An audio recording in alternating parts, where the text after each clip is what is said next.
people of Palestine.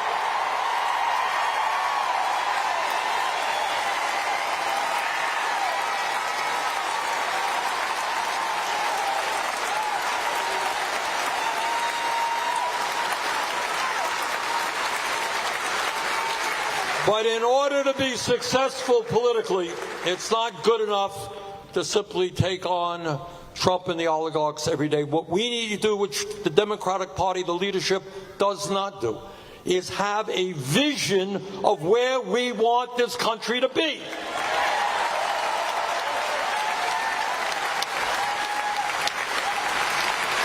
And let me just remind all of you that the truth of the matter is that in the richest country on earth, and at a time, and I got a lot of concerns about AI and robotics. I don't know that we can get into it tonight, but that's a whole other issue.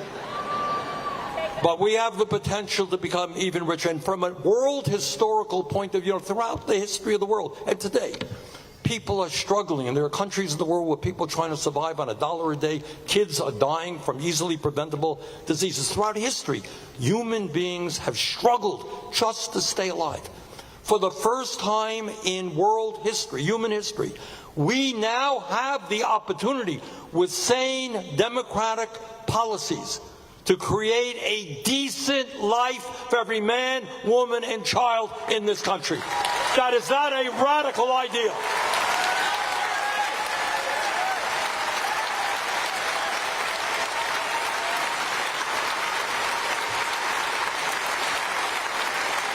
So what I am begging of you, is don't think small, think big.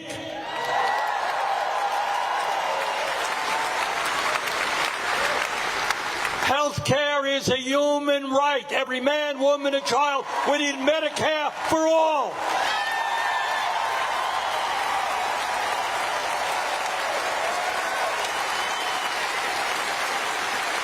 And I want young people to become doctors and nurses and healthcare professionals without going deeply into debt, because we desperately need you.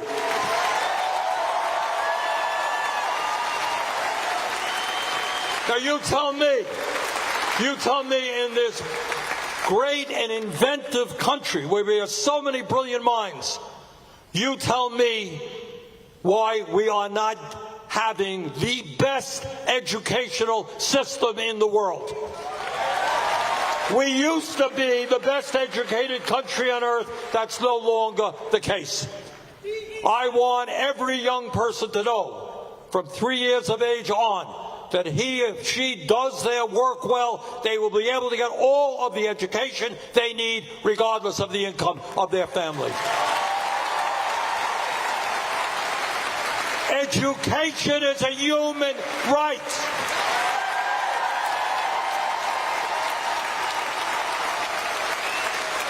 We need to attract the best and the brightest into education and pay them the kind of salaries that their work demands.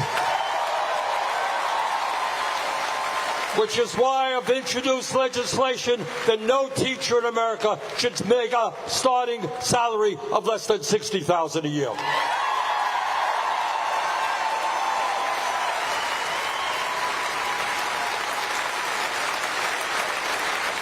We can do it.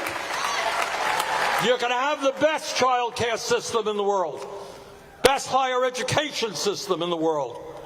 And maybe, just maybe, instead of spending $1 trillion on the Pentagon, a government agency which cannot even complete an independent audit, massive waste and fraud, maybe instead of spending $1 trillion on the Pentagon, we spend a few $100 billion building low-income and affordable housing in America.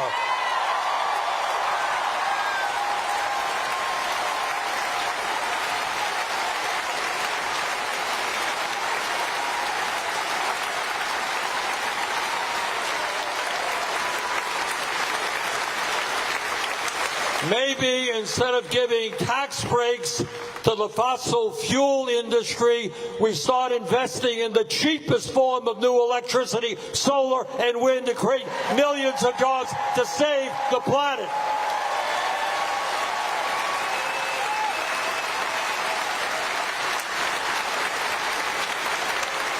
And maybe here on Labor Day, we make it clear that at a time when millions of workers understand the importance of unions and want to join unions, we're going to pass legislation to prohibit corporations from firing workers who want to join a union. We're going to pass the PRO Act. We're going to raise the minimum wage to a living wage, $17 an hour.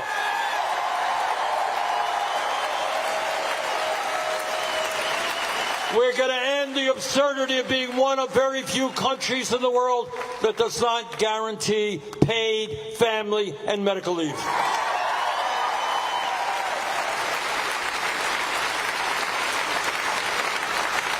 Now, at a time when so many seniors are struggling, when half of older workers have nothing in the bank as they face retirement, you got Republicans out there talking about their desire to cut Social Security. Well, we're not going to cut Social Security. We're going to expand Social Security benefits.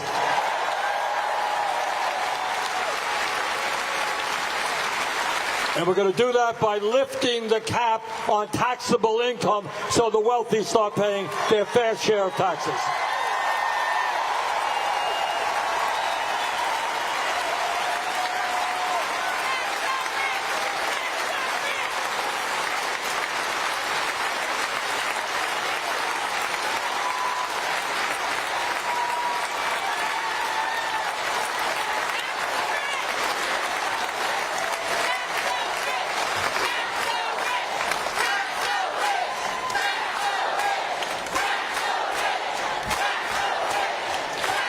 Absolutely.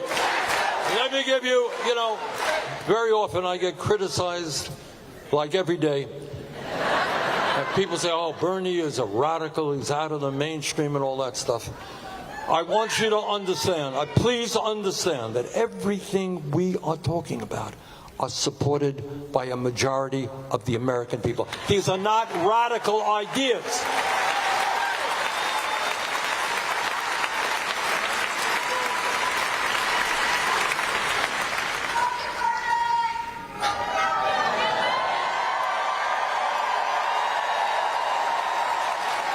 Brothers and sisters, we got to be thinking outside the box. In this state, we got to elect Graham, and we got to elect Troy and other good people.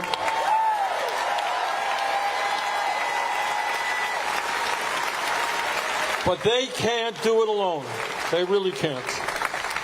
And we have got to, at this moment, not just for ourselves, but for our kids and future generations and the very well-being of the planet, we got to be thinking in new ways, and that means being involved in whatever way we are comfortable in being involved.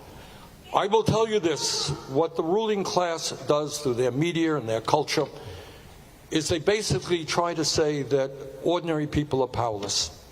What they're saying is they have all the money, they have all of the power, you got nothing.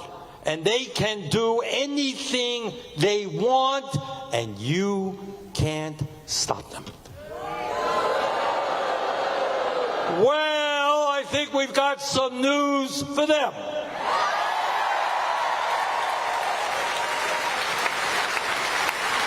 Not only can we stop them, not only will we stop them, but for the future of this country and, in fact, the world, we must stop them.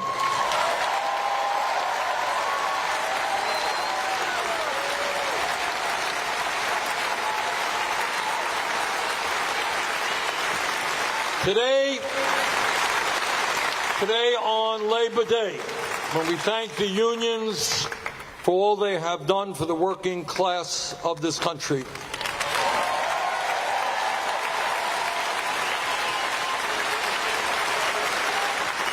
we understand and remember what a union is. A union is the understanding that one person cannot do it alone, that we all have got to come together to fight with and for each other. And what the union movement is about is solidarity forever. Thank you all.